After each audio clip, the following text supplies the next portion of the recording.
Hi there, this is Rowan Fisher, the managing lawyer of the Immigration Division at Osuji and Smith Lawyers. Today's episode is all about students, for students, but also for businesses who rely on international students to supplement their workforce, to increase their brain capacity, and to generally, run what needs to be done in a specific industry.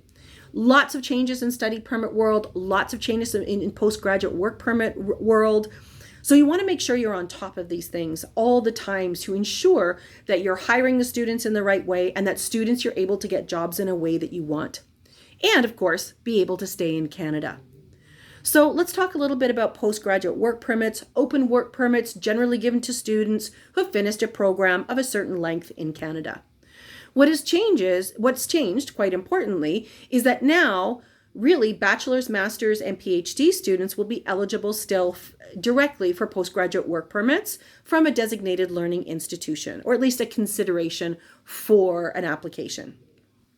However, if you are in a university and you're not doing a 4-year program or a master's or a PhD, say someone's doing a certificate or a diploma at a university, or the student's at a different designated learning institution that's a college of some kind, they may not be eligible anymore for a postgraduate work permit unless they have taken certain fields of study.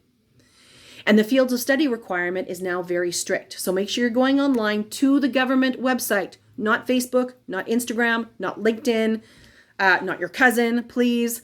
And make sure you're getting the correct information on all of these kinds of changes. Another major change for students is that if you're going to apply for a postgraduate work permit, you have to do another language exam.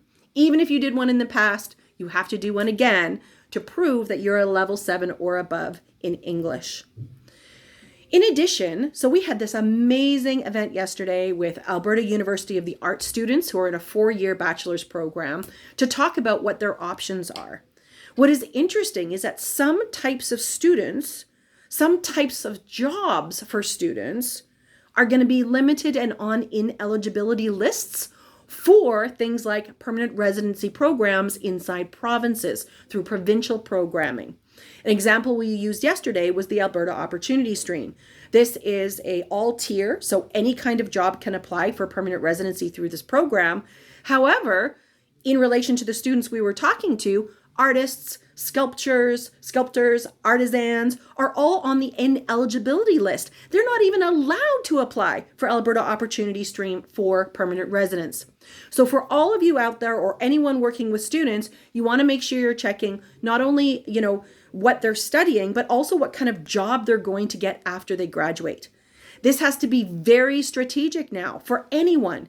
Right? The job you do as a temporary resident, this includes LMIA supported work permits, bridging open work permits, school related work permits, whatever it is, any kind of temporary work permit now, the work you're doing is going to directly impact what programs you're going to be either available to apply for permanent residency, or that you are going to be able to be drawn from a pool of other people to get permanent residency. If you have any questions about this, please reach out. We're doing lots of immigration strategizing right now with all kinds of students from around the world and across Canada. Let us know how we can help. Thank you very much for tuning in, and we'll see you all soon.